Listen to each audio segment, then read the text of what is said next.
Bienvenidos al podcast de asesinos y asesinos en serie. Abróchate bien el cinturón porque estás a punto de adentrarte en los rincones más oscuros y perturbadores de la mente humana.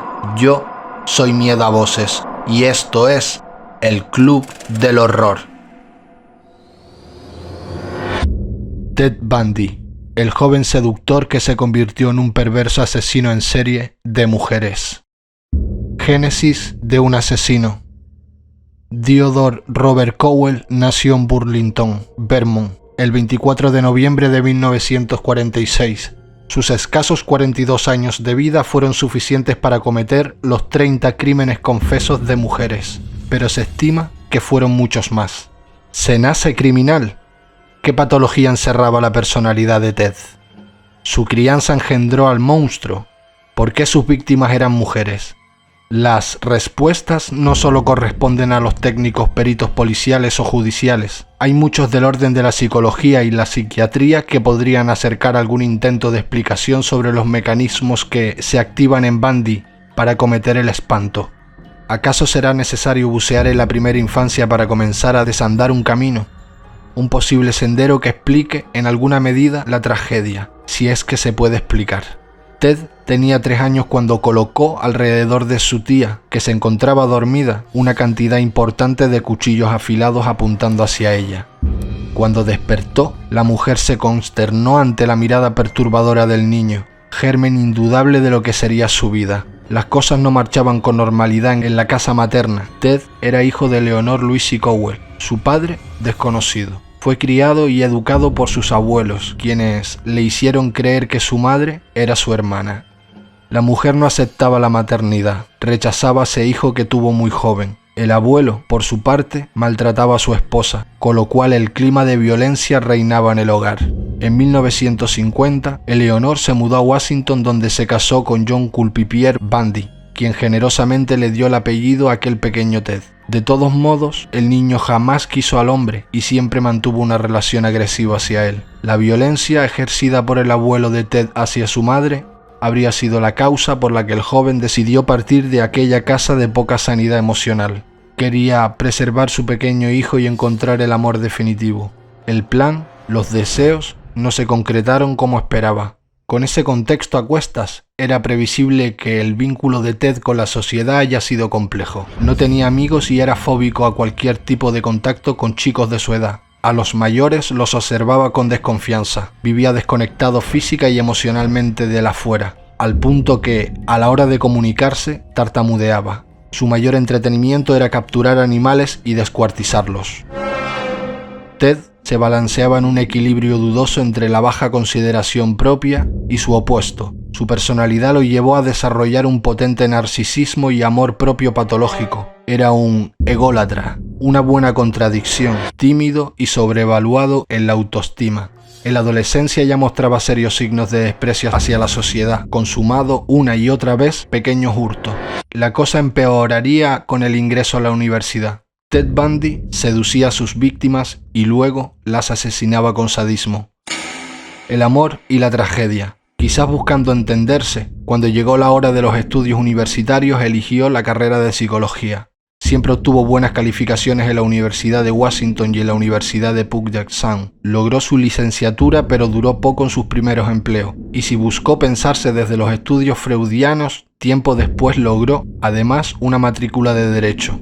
La mente y la justicia, todo un símbolo. En los pasillos académicos, las chicas suspiraban por él. El hábito de este monje era impecable, seductor y mirada penetrante que derretía las paredes. Podía conquistar a quien quisiera debido a su sex appeal. Más allá de sus títulos, lo más trascendente en su paso por los claustros fue que allí conoció a su primer amor. En 1967 se enamoró de su compañera Stephania Brooks. Brooks también tenía lo suyo. Era muy bella y sexy. Cuando la joven obtuvo su título, encontró que su crecimiento iba en camino diferente al de su novio.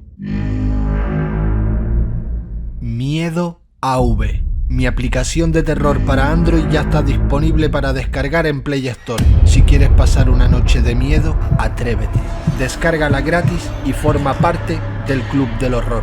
En la descripción te dejo el enlace.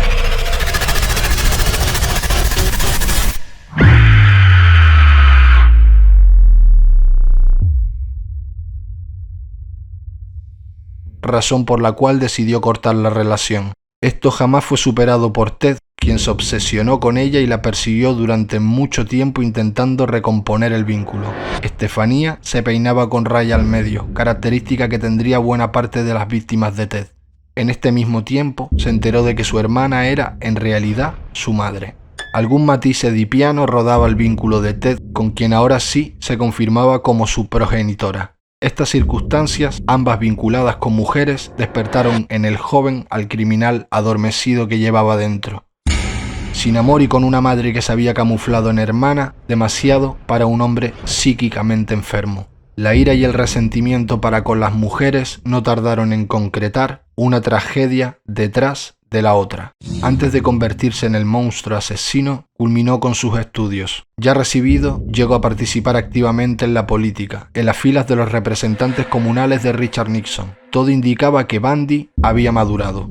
Esto lo llevó a reencontrarse con su primera novia, pero el vínculo se rompió al año. A la semana de la separación, Ted asesinaría por primera vez. Misoginia y furia. Las mujeres eran su mira letal. Primero fueron hurtos menores, ensayos en la delincuencia. A los 27 años de edad ingresó en el cuarto de una joven universitaria.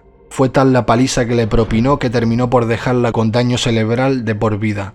Casi un mes después ingresó en la habitación de otra estudiante, Linda Ann. La dejó inconsciente y la escondió. El cuerpo de Ann fue hallado un año después, en 1974. Ahí comenzó la seguidilla de crímenes que continuó hasta 1978. Todas las mujeres jóvenes. Al poco tiempo de hallado el primer cuerpo, comenzaron las pesquinas sobre un posible vínculo dada la cercanía temporal de los asesinatos. En muchos casos se trataba de desapariciones sin ningún tipo de rastro. Los testigos de alguna situación extraña, pocos testigos, por cierto, no demoraron en aportar datos. Hablaban de un hombre apuesto que pedía auxilio a las mujeres, de un joven sensual que siempre iba con libros en su mano, de un caballero muy educado con un brazo enyesado. Con los años, su conducta se fue convirtiendo más torpe. Comenzaron a aparecer los indicios. Mujeres que se lograban zafar de sus garras, que no podían ser esposadas por él, entonces hablaban. Personas que daban cuenta de un hombre de accionar errático. Los objetos también fueron una señal clave. Las llaves de su esposa, herramientas, machetes, objetos que tenían una historia detrás y un camino.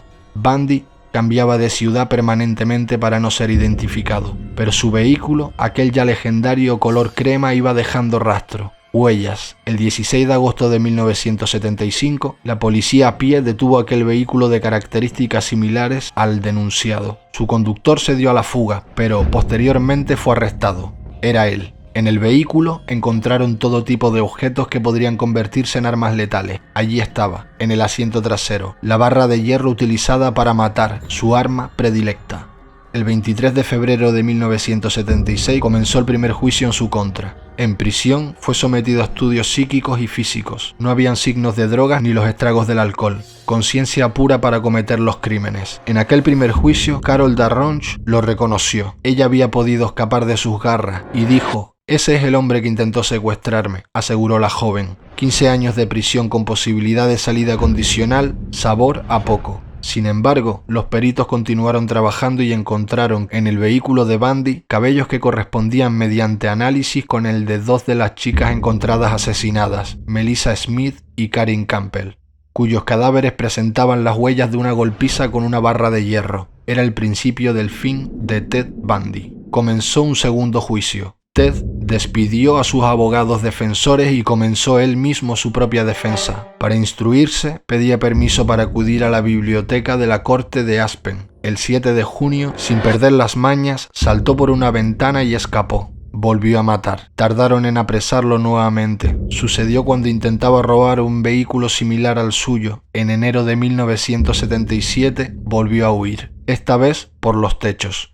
A las horas de ingreso a la residencia universitaria Fraternidad Chi Omega, volvió a matar. No podía dejar de hacerlo. Nuevamente jóvenes estudiantes. Otra vez el horror y la deficiencia de un sistema carcelario. Dejó heridas a 2 chicas y asesinó a otras 2. Una joven que logró esconderse dio algunas pistas sobre un hombre que escapaba del hospedaje para jóvenes. En las cercanías hirió a otra mujer que sobrevivió de milagro. Camino a Pensacola, Bundy fue arrestado definitivamente. Ted Bundy fue apresado y condenado a muerte en 1979.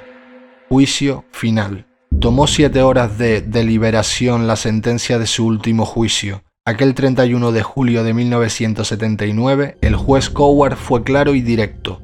Theodore Robert Cowell Bundy debía morir en la silla eléctrica. Claro que Ted conocía todas las artimañas de la justicia, porque sabía de derecho, y era su propio abogado. Así, su muerte fue postergada en 3 oportunidades. Él apelaba una y otra vez, pero definitivamente la pena capital le llegó. Una de sus estrategias para colaborar con la justicia fue confesar dónde había escondido restos óseos. Cada día iban apareciendo nuevas víctimas. El número oficial fue una treintena de asesinatos en 7 estados, pero se cree que el monstruo habría cometido alrededor de 100 crímenes. Perverso con compulsión necrófila, dijeron los médicos como conclusión de los estudios realizados sobre el criminal. Un padre desconocido, una madre disfrazada de hermana, la violencia en el hogar de crianza, un amor no correspondido, no es la fórmula del crimen.